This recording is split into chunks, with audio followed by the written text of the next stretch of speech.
Got some breaking news right now. A member of Vice President Mike Pence's staff has tested positive for coronavirus. Let's go to NBC's Hans Nichols at the White House. And Hans, roughly the same time yesterday, word that one of President Trump's valets had tested positive. Now, someone close to the vice president. What more do we know?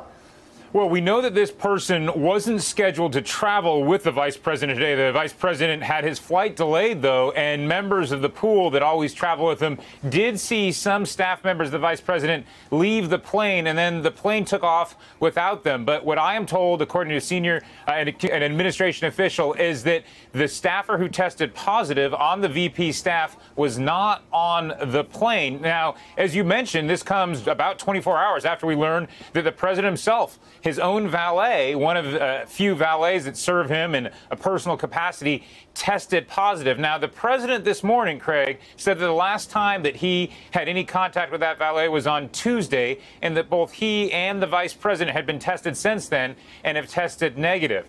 We're also told that they're now doing daily tests at the White House for all staffers that come in close proximity to the White House. That had been more on a weekly basis. So some of the protocols have changed. We'll get back to you when you have anything more on this staffer, how much contact that staffer had with the vice president, potentially the president, and other members of the West Wing staff. As you know as well as anyone, Craig, that people work in close proximity.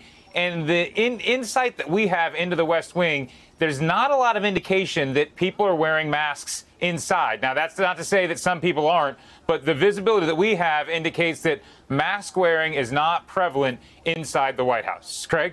Hey there, I'm Chris Hayes from MSNBC. Thanks for watching MSNBC on YouTube. If you want to keep up to date with the videos we're putting out, you can click subscribe just below me or click over on this list to see lots of other great videos.